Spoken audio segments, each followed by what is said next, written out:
And welcome back to Newsmax Now on this Memorial Day. Time now to turn to a segment we like to call poll positions. That's right. If you're into polls, start your engine here. Take a look at the polls and shifting trends on a host of hot button political issues. And first, we got a new poll here from the Pew Research Center that says 57% of Republicans have a good or excellent impression of their party's presidential candidates thus far. That's up from 44% the same time in 2011. What do you think about that? You know, I don't know if that's just because they're all gearing up for an election. I mean, and they're all excited because all these other candidates are joining the race. I don't know.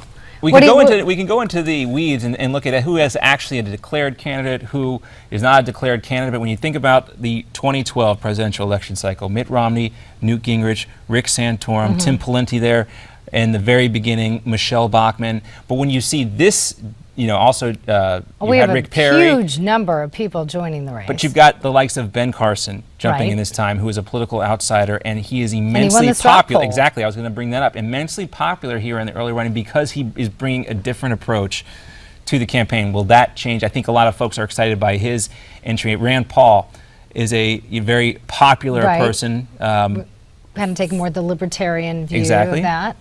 Exactly, and I think when you look at who is in this time compared to who was in last time, a lot of the same faces, but new faces, and I think the Republican Party right now is more energized about their chances in 2016.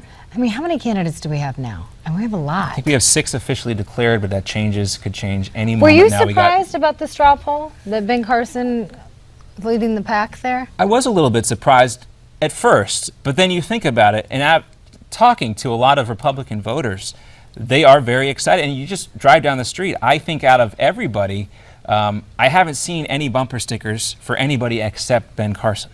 Really? I think the only bumper sticker I've seen talking about 2016 on the Republican side, everybody's ready for Hillary over there on the Democratic side, but on the Republican side, the only bumper I can think of seeing thus far is a Ben Carson 2016 sticker. I think that has a lot to do with the fact that he's not a politician.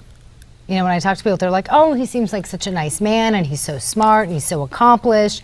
I think they love the fact that he, hasn't served in office. He's a politician now. He's running for president. He's a politician now. Oh, you're like, just never held political office, but he is running for political office now, so he is a politician. He is. Let's make that clear. All right. All right, let's move along to our next topic. That is sure to be an ongoing issue in 2016. Race relations. We've been talking about it earlier during our roundtable. When it comes to the U.S., it appears we have a long way to go. Just take a look. Right now, just over 60% of whites say race relations are generally bad. And that is up more than 25 percentage points since February. As for blacks, 65% say race relations are bad. In the new poll, that's up nearly 60%. Nearly up, 60%. Up 5 points from 60%. Yeah, up 5 points. Thank you for clarifying that. Since February, yeah. Well, I mean, I think, again, you talk about, when we were looking at the prior segment in the polls, we were talking about LGBT issues and the misconceptions about how many people in this country are actually gay or lesbian or directly affected by same-sex marriage, much smaller than the number of people believe. About a quarter, or Americans believe about a quarter of this country, a quarter of our country is gay or lesbian or straight. You see that right here. The actual is closer to 4%. So I think when you see the very dramatic issues of Baltimore and Ferguson played out so much in our media, that is going to affect the way Americans answer these questions, for sure. Right, because sometimes we're not only covering the news, but I hate to admit this, but we also know that we can kind of create the news because people watch those images, they get fired up, and it can fuel things like those protests that you've been seeing. Yeah, and those communities are somewhat unique with their inherent problems. Baltimore, Ferguson, Missouri, 2 different communities. Similar problems on the surface, but when you get into it, it's much more complicated than that. But that tends to shade the opinions of a lot of Americans when they see those very dramatic images. In all actuality, crime is actually way down.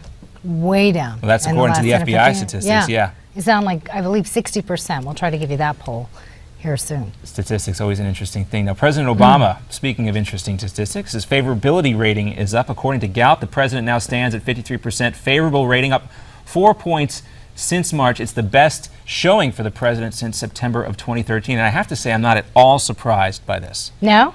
No. Because generally when it goes up, usually it- that's after they leave office, but It has less to do, I think, with what the president is actually doing. Foreign policy, a big question. You hear John McCain saying there's no strategy in the Middle East, but the president is out essentially on the stump right now, making a lot of public appearances, doing a lot of campaign-style speeches So you all think that's over what's doing America. it? That's always has been what is best for this president to convey his message. Whether you agree with his message or not, anybody who has followed this president knows that he is best when he is out there on a stump speech, so to speak, selling his message to the American public, not so much in those interview settings or in having ice cream cones or playing golf or playing pool, but Exactly. Notice we have not seen or heard about the president playing golf, although summer's right around the corner. I'm sure he'll get in some rounds, but I'm quiet on the golf front. Much more to come here on Newsmax Now. Please do stick around. John Bachman, Miranda Kahn. We'll be back with more, including a look at your global headlines right after this.